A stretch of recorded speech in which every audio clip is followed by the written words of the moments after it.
Hi, my name is Andrew. I've been going to Bayou City since August of 2014, and this is the story of how God rescued me from one of the darkest parts of my life and did a miracle and brought me into the sunlight of the Spirit. So the first time I admitted to another person that I had an issue with alcohol was actually at a church service at Bayou City. It had been stirring around inside me for a little while, that I really wasn't able to control how much I drank or when I drank. I went up for prayer and I talked to someone and said, hey, I have an issue with alcohol, I need a prayer. My identity growing up was just a very good kid, successful kid, kind of checked all the right boxes on the outside. For me, I didn't drink until I was 21. When me and all my peers kind of started drinking, I realized that it affected me differently than other people. It seemed like it made me feel way better than it made them feel. And I very quickly realized that, I wanted to drink a lot more than they did. And then I realized that, okay, to do that, I have to start hiding that. And then there's just a sequence of barriers that you end up crossing that progresses and gets worse and worse. And so from the age of 21 to 27, essentially, was just a 6-year period of things getting worse and worse. One of the most impactful people in my journey was my mom.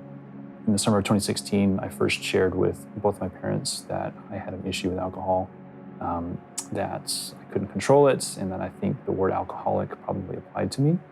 They were very supportive, took it very seriously, and loved me, encouraged me, prayed for me, prayed with me, and prophesied over me pretty explicitly that God would use my story and my journey to begin the reconciliation and restoration in our family line from the generational sin.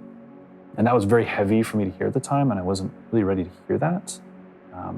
I wanted that to be true, but in my heart of hearts, down here, I didn't believe that that could happen. I remember there was a lot of times I would have very honest conversations with God, and one of the things I would pray is God, how does this end? What is the end of this? Because I don't see a possible path where I'm able to stop drinking. I want to, I desperately want to. It literally feels like gravity is too heavy on me. I can't move, I can't, which sounds crazy to people who've never experienced that.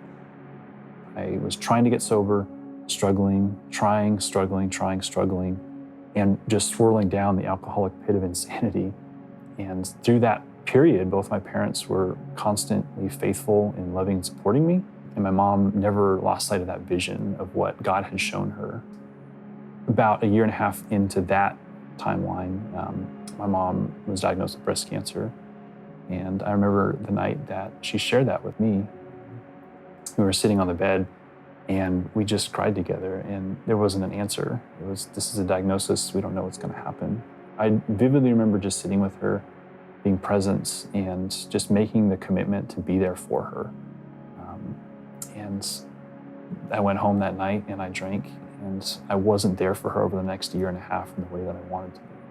Nevertheless, she remained faithful in prayer over me. And one of my life's deepest joys is that my path and the journey of God rescuing me from alcoholism includes a period of time before my mom passed away where she got to experience the miracle coming true, that she got to see her prophecy in real life. And towards the end, there was an experience that we shared where I got to just sit with her before one of her last procedures. And as they're wheeling her away, I remember we had a moment where I got to just look at her and we said to each other that, whatever happens next, we are reconciled. And that's a gift that I didn't necessarily deserve.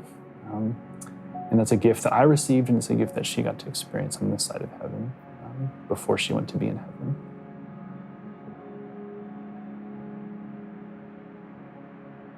August 1st, 2019, which is when I called my dad, basically physically and spiritually crying out for help, having finally let go of my inability to either manage my life or control this issue that I had, and just asked, hey, can you take me back to rehab?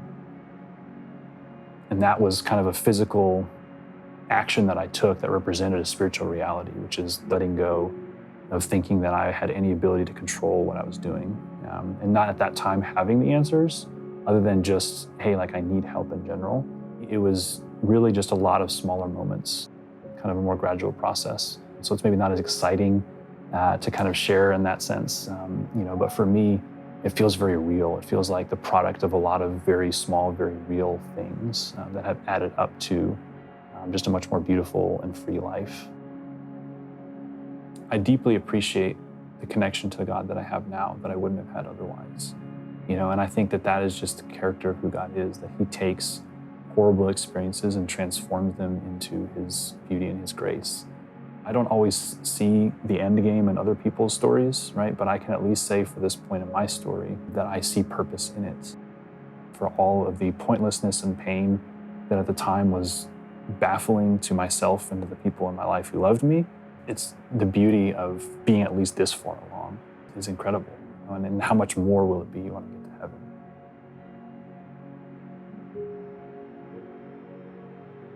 I waited patiently for the Lord, and he turned to me and heard my cry for help.